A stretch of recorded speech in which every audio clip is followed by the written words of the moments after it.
Hello internet friends, welcome to Paradise Lost in Books. I'm Christy, and today I will be talking about The Crown by Kiera Cass. This is the 5th book in the selection series. We get to see Edelin's journey wrapping up, how everything turns out with her. There's not really anything spoiler-free I can say about it because so much has happened in this series, so if you haven't read the selection series, you really need to do that so you will know what the heck I'm talking about. So go read The Selection, The Elite, The One, and The Heir. All of my book talks for those will be linked down below. And then come back and we will talk about the conclusion to the selection series. Alright guys, so The Crown. I definitely liked this book better than The Heir. There were some definite improvements. It wasn't a perfect story and it wasn't a perfect ending, but let's talk about the things I liked first. Overall, Edelin was much improved from the last book. She definitely becomes a more likable character. She grew up a lot. She became more aware of other people's feelings and emotions. And she actually admits that she cares about the boys that are still there and that she has feelings for them.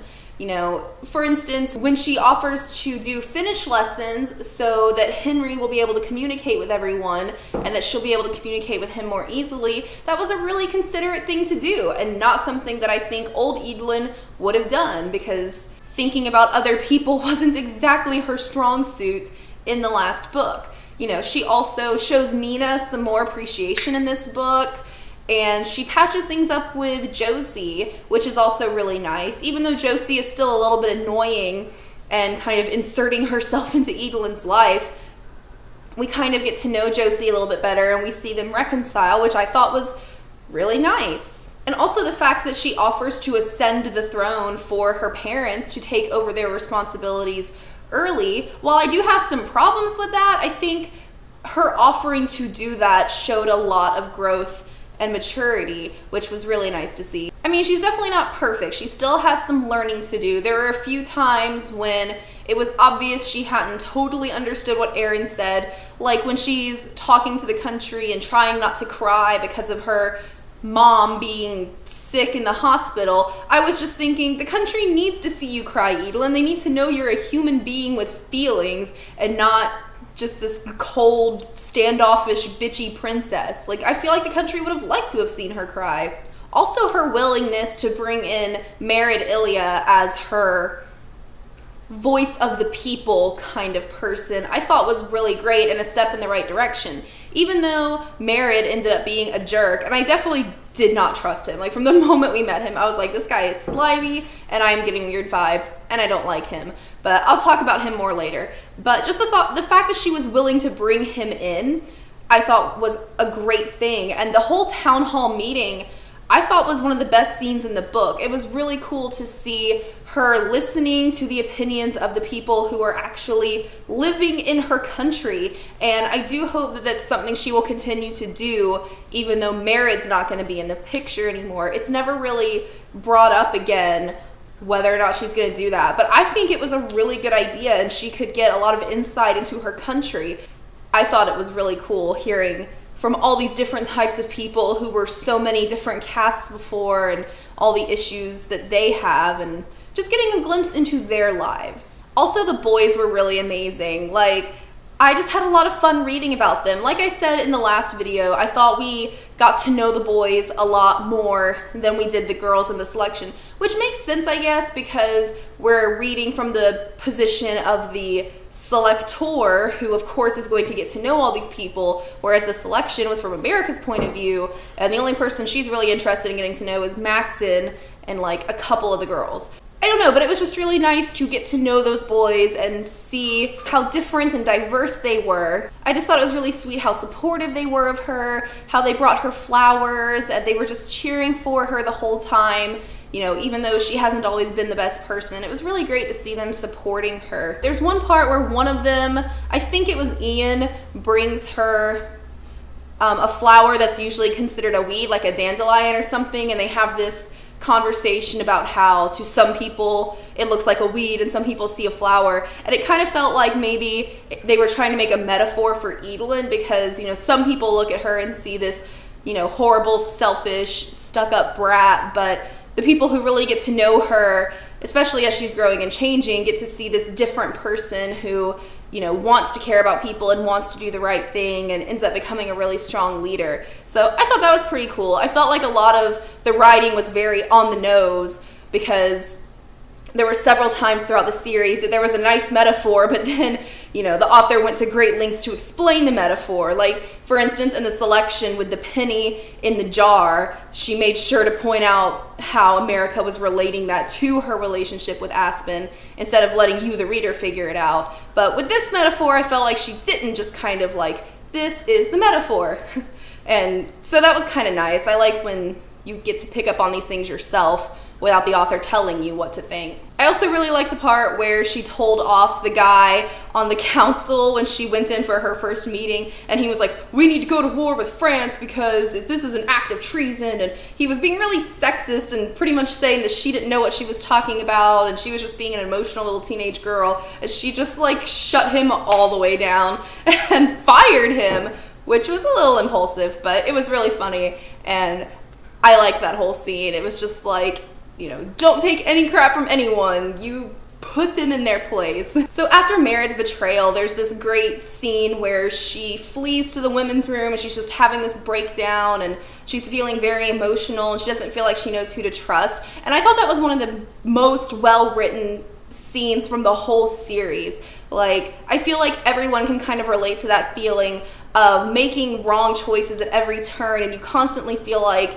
you're trusting the wrong person, and I just felt like it was really well written. It was very emotional, and I felt like the girl who read the audiobook, which is what I listened to, did a really good job with that scene. Like, she was very emotive and really channeled the feelings of that scene, which was really great. But it was probably the most relatable Edelyn ever felt to me in the whole series, and it was just such a great moment to really get to the core of who she is and really see her expressing those emotions. Overall, I liked the ending. I liked the whole thing with Hale and Ian. I liked all of the non-traditional routes that the ending took, basically. The fact that Hale ended up with Ian and Edelyn found a way to make that happen for them. The fact that there was a gay character at all and it wasn't even a big deal was really cool. And I really liked how she was self-aware in the moment that Hale told her what was going on. Her first thought was how it affected her, but then she immediately thought how wrong it was to think that, and I thought that was a great moment of self-awareness from her that we don't usually get to see. I liked how she kind of forced Kyle to pursue his dream. I really liked all of the romance with Eric, even though it felt kind of rushed, which I'll talk about in a bit. I did like Eric. I thought Eric was a great guy, and I really enjoyed getting to know him, and it was cool seeing him become a more important character in the book. Henry was also really sweet. I just loved getting to know him, and it was so much fun just learning more about him and seeing him interact with everyone. He's just such a sweet little angel. He's just the cutest thing. I just love Henry to death. So sweet. And also, I'm really glad that we learned who Lady Bryce was at the end. I knew she was somehow connected to Maxon. That was pretty obvious. But finding out that she was like his illegitimate sister was really cool. I thought that was a nice twist that I didn't really see coming. So it was nice to see how she ended up being important. As for things I didn't like, thankfully there's a lot fewer this time, but the main things were, first of all, the whole thing with Merritt was just really predictable. I didn't like him, but I also just didn't really like the whole situation. It just felt so unnecessary, just like unnecessary drama. And I get the purpose of it, pushing Edelyn to, you know, be decisive and decide what she wanted. I get that, but I don't know. I just didn't like it, and I didn't understand why her deciding to get married would just make him go away, because wasn't part of the issue the fact that his last name was Ilya? Like, doesn't he technically have a claim to the throne as well? So if Edelyn's like, you know, screw you, I'm getting married, can't he somehow dispute her claim to the throne?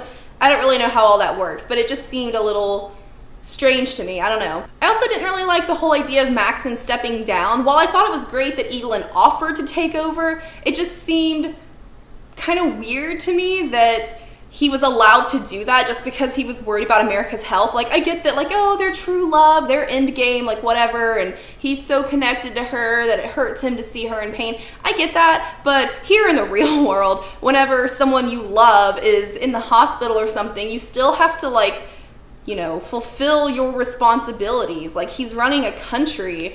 You can't just not do that. I mean, I don't know. It just seemed weird to me, especially since he's pushing it off on another family member. Like, Edelyn's upset about America too. That's her mom. Like, I don't know. It just felt kind of unrealistic. Like, how can he just step down from all of his duties as king just because he's worried about his wife? Like, I don't know. Also, the whole thing with the constitutional monarchy at the end, I'm not saying it was a bad idea, but it seemed kind of weird that Edelyn could just be like, this is what we're doing now, and all of her advisors are like, what's happening?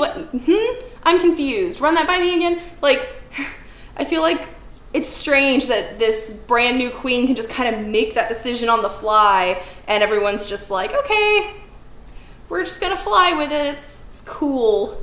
You know, even Maxon made a point of saying how you couldn't do that in the last set of the series with America. Like, you can't just overthrow the casts. It takes time. But apparently, Edelyn can just overthrow their absolute monarchy if she wants to.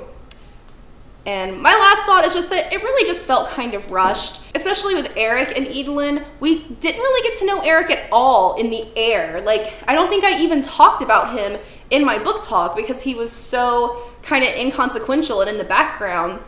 And then all of a sudden in The Crown, she's like, I love him, what the heck? And it's just like, where did that come from?